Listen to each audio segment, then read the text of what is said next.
Before we start, this isn't any Dota tutorial. I'm not going to teach you how to last hit. I'm not going to explain any word spots, and I definitely not qualified to tell you how gain MMR. And I'm not a professional player either. So I'm not a coach. I'm just a guy who spent 10 years making same mistakes until they somehow turn into experience. Hi, I'm Elstins. And somehow, despite of all that, I made it to immortal. This isn't really a story about reaching immortal. It's about understanding Dota and somewhere along the way understanding myself better than I do. I have been stuck with Dota for honestly I don't know even anymore. Back in 2025, I reached 5.6k MMR, and the photo you're seeing right now is taken about almost a years ago. And yeah, I'm still stuck in between that MMR. For the longest time, I thought Dota was simple. The higher you MMR, the better you are. The better you were, the happier you become. It's simple, right? It turns out I was completely wrong because Dota has a funny way exposing of who you really are. Like if you're impatient, it will show. If you're arrogant, it will punish you. And if you blame everyone else for your problem, it will let you do that too. So this is my story about how I learned myself and how I learned about Dota. I started playing Dota when I was around 15 years old. Back then, it wasn't some grand passion or a game that I took seriously. I mean, it's just part of my everyday life. After school, we head straight to the internet cafe and spend the rest of the day there. Like, the room is always the same. It's noisy, the sound of keyboard getting mashed, and someone shouting from corner to another. Dota wasn't something I studied. I didn't watch any guides. I didn't think about improving. I definitely didn't think about MMR. I mean, it's just a game, a place where my friend and I spent our teenage years. I would never imagine that this game would still be part of my life even after 10 years. Somewhere along the way, Dota stopped being just a game. It's become my own mirror. The impatience that I had outside the game showed inside it. My ego is so up, my habit of blaming others were so up too, and I thought I was learning how to play Dota. But looking back, Dota was teaching me far about myself than I have ever expected. Back then, I genuinely thought that I was good at the game, not because I understand Dota, but I have the confidence that only teenagers can have. If we won, it's because I played well. If we lost, well, it's obviously it wasn't my fault. My answer always same, like mid diffs, no words, carry no damage, and the hero is broken.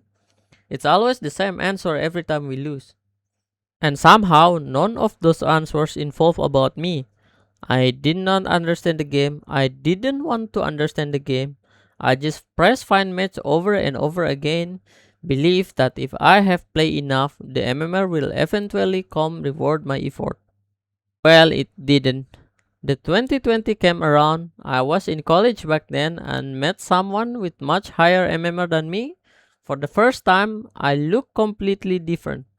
He always talked about farming patterns, how to abuse power spikes, the map awareness, vision, and objective timings, and everything that I have ignored for years and years. Meanwhile, I realized something embarrassing about myself, that I have actually played Dota without actually learn how to play it. It feels like discovering that you have been speaking a language of your whole life but never knew enough words to argue. So yeah, I made another account, partly because I want a fresh start and partly because I didn't want to drag my old habit with me. So yeah, I recalibrate my MMR and ended up still at 2k same MMR. Data is always has place to saying that you are not as good as think you are.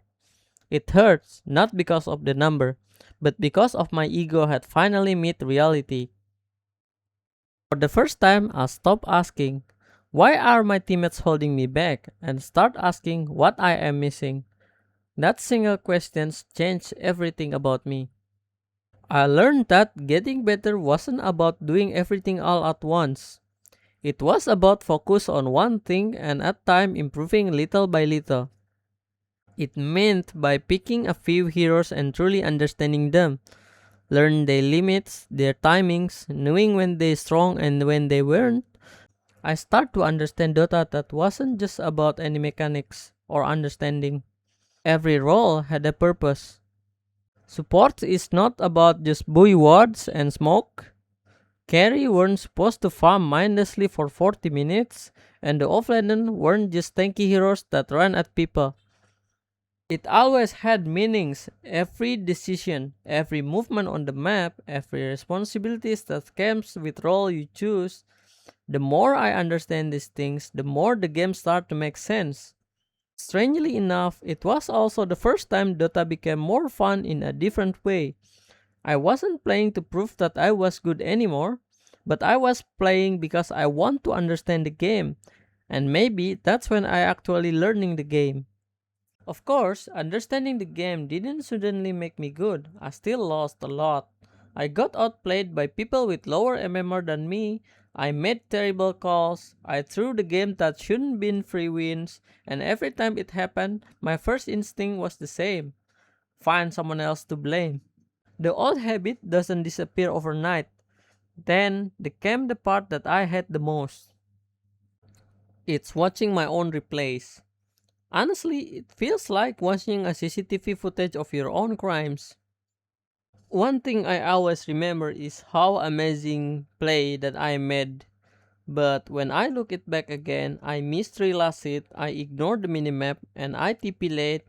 I used BKB like absolute idiot, and I chased one too far. It was always uncomfortable because improvement isn't about finding evidence that you are better than everyone else, but it's about being honest about where you are not.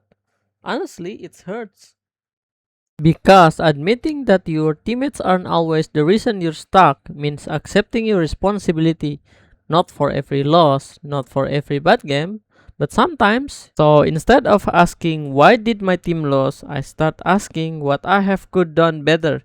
Maybe the answer was small. A miss last hit, a word that I could have placed, a smoke call should be made, baking off 30 seconds earlier, the press one button indifferently, little thing, tiny improvement that didn't feel important at the time, but when they add up, I slowly climb from 2K, 3K to 4K, and probably become the longest road I have taken into a video game.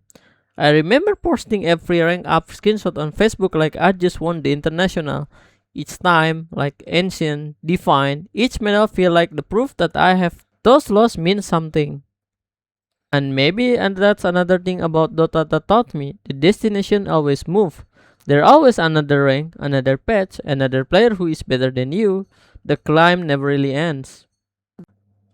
I used to think reaching immortal would change something, like I'd finally feel like I made it. For all those years of grinding, losing, uninstalling, reinstalling, and queue for one last game would suddenly make sense. But when I finally got there, it was still Dota, same chaos, same flaming, and same smurf. The only thing the difference was now that I understand the game a little better, and maybe understand myself a little better too. Dota has taught me patience, it taught me humility, and the improvement isn't always about making mistakes. It's about having the courage to admit that you are make mistakes. I start this journey as a kid who blamed everyone else for his loss, and 10 years later, I'm still far from perfect. I'm still stubborn, I'm still tilt, I still queue when I probably should go to sleep, but to think that I'm a little better than the person who is first walked into the internet cafe, so no, this wasn't a Dota tutorial. It's just a story of a guy who grew up alongside video game. And if there's one thing about Dota has taught me, that life is not like a ranked game. You won't win every game. You won't always having a good teammates. Sometimes you'll do everything the right and still lose. But all you can really do is learn what you can, accept what you can control, and queue up again tomorrow.